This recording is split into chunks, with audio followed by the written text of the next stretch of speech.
តើអ្នកធ្លាប់គិតទេថាត្រឹមតែរយៈពេល1ម៉ោងក្នុងមួយថ្ងៃ60នាទីអាចផ្លាស់ប្ដូរទិសដៅជីវិតរបស់អ្នកទាំងស្រុងបានតើអ្នកជឿខ្ញុំទេមនុស្សភាគច្រើនប្រកាសជាមិនជឿឡើយហេតុអ្វីព្រោះពួកគេត្រូវបានគេបោកបញ្ឆោតថាការផ្លាស់ប្ដូរត្រូវការអភូតហេតុឬភាពជោគជ័យទាមទារការធ្វើការ20ម៉ោងក្នុងមួយថ្ងៃ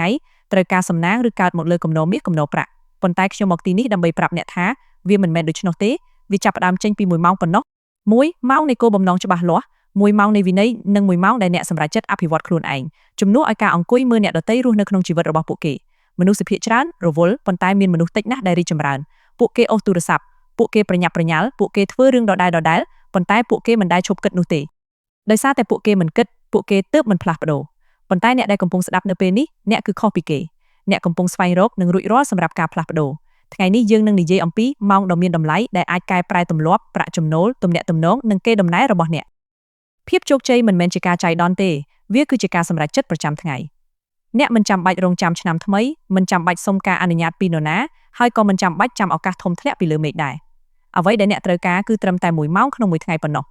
1ដណ្ដើមយកម៉ោងដំបូងមកវិញរបៀបដែលអ្នកចាប់ផ្ដើមពេលព្រឹកកំណត់របៀបដែលអ្នករស់នៅក្នុងជីវិតវាមិនមែនគ្រាន់តែជាទម្លាប់ទេវាគឺជាពិធីការដ៏ស័ក្តិសិទ្ធិម៉ោងដំបូងក្រោយពេលភ្ញាក់ពីគេងគឺជាបង្អួចនៃឱកាសនិងជាគ្រឹះនៃថ្ងៃថ្មីមនុស្សភាគច្រើនបោះបង់ម៉ោងនេះចោលពួកគេភ្ញាក់មកភ្លាមចាប់កាន់ទូរស័ព្ទមើលសារមើលព័ត៌មានមើលរឿងរបស់អ្នកដទៃប៉ុន្តែពួកគេមិនដែលមើលខ្លួនឯងឡើយពួកគេមិនដែលសួរថាតើថ្ងៃនេះខ្ញុំចង់បានអ្វីតើខ្ញុំត្រូវក្លាយជាមនុស្សបែបណាតើខ្ញុំកំពុងសាងអ្វីប្រសិនបើអ្នកមិនកំណត់កម្មវិធីឲ្យខួរក្បាលរបស់អ្នកក្នុងម៉ោងដំបូងទេពិភពលោកនឹងធ្វើវានោះអ្នកមិនខានហើយពិភពលោកនឹងផ្ដល់ឲ្យអ្នកនៅរឿងរ៉ាវស្មុគស្មាញការរំខាននិងសម្លេងរំខានដែលធ្វើឲ្យអ្នកបានត្រឹមតែតបតទៅនឹងជីវិតជំនួសឲ្យការរចនាជីវិតការប្រកួតប្រជែងសម្រាប់អ្នកដណ្ដើមយកម៉ោងដំបូងនោះមកវិញធ្វើវាឲ្យទៅជារបស់អ្នកមុនពេលអ៊ីមែលមុនពេលអូសទូរស័ព្ទនិងមុនពេលភាពវឹកវរចូលមកដល់ក្រោកឲ្យព្រលឹមបន្តិចដើម្បីបង្កើតខ្លួនអ្នកឡើងវិញអានសៀវភៅល្អៗ10ទំព័រសរសេររឿង3យ៉ាងដែលអ្នកដឹងគុណរៀបចំផែនការថ្ងៃថ្មីនិងស្រមៃមើលគោលដៅធ្វើចលនាប្រាណផឹកទឹកឬអង្គុយក្នុងភាពស្ងប់ស្ងាត់ប្រសិនបើអ្នកឈ្នះក្នុងម៉ោងដំបូងអ្នកនឹងឈ្នះពេញមួយថ្ងៃបើអ្នកឈ្នះច្រើនថ្ងៃអ្នកនឹងឈ្នះពេញមួយជីវិតវិន័យមិនសួររកអារម្មណ៍របស់អ្នកទេដូច្នេះចូលសម្រេចចិត្តនិងកសាងទម្លាប់នេះមុនពេលអ្នកប៉ះពិភពលោកចូលប៉ះអនាគតរបស់អ្នកជាមុនសិនកុំគ្រាន់តែភ្ញាក់ពីគេងប៉ុន្តែត្រូវក្រោកឈរឡើង2ការពារម៉ោងនោះដូចជាកំណប់ទ្រាប់នៅពេលអ្នកដណ្ដើមម៉ោងនោះមកវិញបានហើយចូលការពារវាឲ្យល្អបំផុតមនុស្សនឹងព្យាយាមលួចវាពីអ្នកមិនមែនដោយកំភ្លើងទេប៉ុន្តែដោយការជូនដំណឹង notification ឬសំណើដែលគ្មានប្រយោជន៍ពេលវេលាដូចជាលុយកាក់អញ្ចឹងប៉ុន្តែវាគ្រោះថ្នាក់ជាងក្នុងការបាត់បង់អ្នកអាចរកលុយមកវិញបានប៉ុន្តែអ្នកមិនអាចរកម៉ោងដែលបាត់បង់មកវិញបានឡើយចូលសង់របងការពារវានេះគឺជាម៉ោងរបស់ខ្ញុំគ្មានការហៅទូរស័ព្ទគ្មានអ៊ីមែលគ្មានការរំខានវាមិនមែនមកពីយើងឆ្លើយទេប៉ុន្តែមកពីយើងមើងម៉ាត់ចូលឲ្យតម្លៃពេលវេលារបស់អ្នករួចមនុស្សម្នានឹងចាប់ផ្ដើមឲ្យតម្លៃអ្នកច្បាប់គឺសាមញ្ញប្រសិនបើវាមិនធ្វើឲ្យអ្នករីកចម្រើនទេវាមិនស័ក្តិសិទ្ធិនឹងទទួលបានម៉ោងមាសរបស់អ្នកឡើយម៉ោងដំបូងនេះគឺជាសមរភូមិជួបមុខរបស់អ្នក3កំណត់ទិសដៅមុននឹងធ្វើសកម្មភ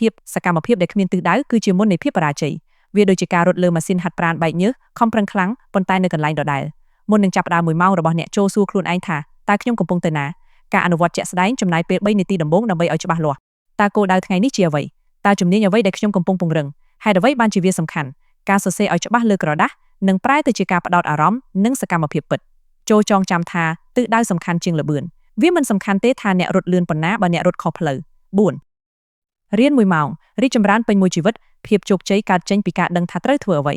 ការអប់រំក្នុងប្រព័ន្ធអាចឲ្យអ្នកមានការងារធ្វើប៉ុន្តែការអប់រំខ្លួនឯងនឹងធ្វើឲ្យអ្នកមានទ្រព្យសម្បត្តិចំណាយពេល1ម៉ោងដើម្បីឲ្យខួរក្បាលទទួលបានចំណីល្អៗអានសៀវភៅស្ដាប់គ្រូបង្វឹកឬសិក្សាពីជីវប្រវត្តិក្នុងមួយឆ្នាំអ្នកនឹងមាន365ម៉ោងនៃការសិក្សាដែលស្មើនឹងជាង9សប្តាហ៍នៃការធ្វើការពេញម៉ោងលើការអភិវឌ្ឍខួរក្បាលក្រោយរយៈពេល1ឆ្នាំអ្នកនឹងមិនអាចចំណាំខ្លួនឯងបានឡើយភាសានិយាយរបស់អ្នកប្រសើរឡើងទំនុកចិត្តកើនឡើងនិងការគិតរបស់អ្នកមុតស្រួចជាងមុន5ការអនុវត្ត1ម៉ោងឈ្នះទ្រឹស្ដី10ម៉ោងការរៀនដោយមិនធ្វើគឺជាការកំសាន្តភ្នែកប៉ុណ្ណោះភាពជោគជ័យមិនមែនកើតចេញពីអ្វីដែលអ្នកដឹងទេប៉ុន្តែចេញពីអ្វីដែលអ្នកអនុវត្តទំនុកចិត្តមិនមែនកើតមុនសកម្មភាពទេគឺវាកើតចេញពីសកម្មភាពចូលបែងចែកពេលវេលាក្នុង1ម៉ោងនោះដើម្បីអនុវត្តផ្ទាល់ប្រសិនបើរៀនសរសេរចូលសរសេរវាចេញមកប្រសិនបើរៀនជំនួញចូលរៀបផែនការឬធ្វើការទំនាក់ទំនងអតិថិជនកុំចាំទាល់តែល្អឥតខ្ចោះទើបចាប់ផ្ដើមការធ្វើដដែលគឺជាមាតានៃជំនាញ6ឆ្លុះបញ្ចាំងកែលម្អនិងធ្វើដដែលនៅចុងបញ្ចប់នៃ1ម៉ោងរបស់អ្នកចូលចំណាយពេល5នាទីដើម្បីឆ្លុះបញ្ចាំងតើបានរៀនអ្វីខ្លះតើសម្រេចបានអ្វីខ្លះតើត្រូវកែលម្អអ្វីសម្រាប់ថ្ងៃស្អែកការឆ្លុះបញ្ចាំងបង្កើតភាពច្បាស់លាស់ហើយភាពច្បាស់លាស់បង្កើតលទ្ធផលចូលធ្វើឲ្យល្អជាងមុនបន្តិចម្ដងរាល់ថ្ងៃ7 1ម៉ោងដើម្បីសុខភាពរាងកាយរបស់អ្នកគឺជាម៉ាស៊ីននៃជីវិតបើម៉ាស៊ីនខូចក្តីស្រមៃធំប៉ុណ្ណាក៏គ្មានន័យដែរ ចូលវិនិយោគ1ម៉ោងក្នុងមួយថ្ងៃដើម្បីធ្វើចលនាដកដង្ហើមនិងបញ្ចេញញើសថាមពលគឺជាប្រេងឥន្ធនៈនៃសមិទ្ធផលកុំចាំទាល់តែមានវិក័យប័ត្រពីគ្រូពេទ្យទើបចាប់ផ្ដើមដឹងខ្លួនវិន័យមានទម្ងន់ត្រឹមតែប៉ុន្មានអោនប៉ុន្តែការស្ដាយក្រោយមានទម្ងន់រាប់តោន8កសាងទ្រព្យសម្បត្តិក្នុងម៉ោងដ៏ស្ងប់ស្ងាត់ប្រាក់ចំណេញប្រសើរជាងប្រាក់ខែក្រោយពេលចេញពីធ្វើការជំនួសឲ្យការអង្គុយអូសទូរស័ព្ទចូលប្រើប្រាស់1ម៉ោងមុនចូលគេងដើម្បីកសាងអ្វីដែលជារបស់អ្នកចាប់ផ្ដើមមុខរបរបន្ថែមរៀនជំនាញរកលុយថ្មីឬរៀបផែនការវិនិយោគ1ម៉ោងក្នុងមួយថ្ងៃគឺស្មើនឹង260ម៉ោងក្នុងមួយឆ្នាំដែលអាចបង្កើតអនាគតថ្មីសម្រាប់កសាងទំនាក់ទំនង1ម៉ោងក្នុងមួយដងភាពជោគជ័យដែលគ្មានមនុស្សចែករំលែកគឺជាភាពជោគជ័យដ៏ទទេស្អាតចូលផ្ដល់ពេលវេលាឲ្យគ្នា1ម៉ោងដោយមិនមានទូរស័ព្ទនៅក្បែរគឺការស្ដាប់ដោយយកចិត្តទុកដាក់និងការនៅក្បែរគ្នាពិតប្រាកដមនុស្សមិនចងចាំអ្វីដែលអ្នកនិយាយទេប៉ុន្តែពួកគេចងចាំអារម្មណ៍ដែលអ្នកផ្ដល់ឲ្យពួកគេ10បន្តបង្កើនម៉ោងបង្កើនអនាគតកុំវិតម្លៃទាបចំពោះអ្វីដែល1ម៉ោងក្នុងមួយថ្ងៃអាចធ្វើបានក្នុងរយៈពេលវែងវិន័យតូចតាចទាំងនេះនឹងគុណបង្កើនថាមពលនិងផ្លាស់ប្ដូរអត្តសញ្ញាណរបស់អ្នកពីអ្នកដែលចាំសំណាងទៅជាអ្នកដែលសាងអនាគតពាក្យពេចន៍ចុងក្រោយចូលចាប់ផ្ដើមថ្ងៃនេះមិនមែនថ្ងៃស្អែកគឺជាការសន្យាតែថ្ងៃនេះគឺជាការសម្រេចចិត្តកុំចាំឲ្យមានកម្លាំងចិត្តកុំចាំឲ្យអារម្មណ៍ល្អចូលជ្រើសរើស1ម៉ោងរបស់អ្នកឥឡូវនេះហើយដណ្ដើមវាត្រឡប់មកវិញ1ម៉ោង1ការសម្រេចចិត្តមួយរូបអ្នកថ្មីចូលឲ្យវាទៅជាសាច់រឿងរបស់អ្នកចាប់ពីពេលនេះតទៅ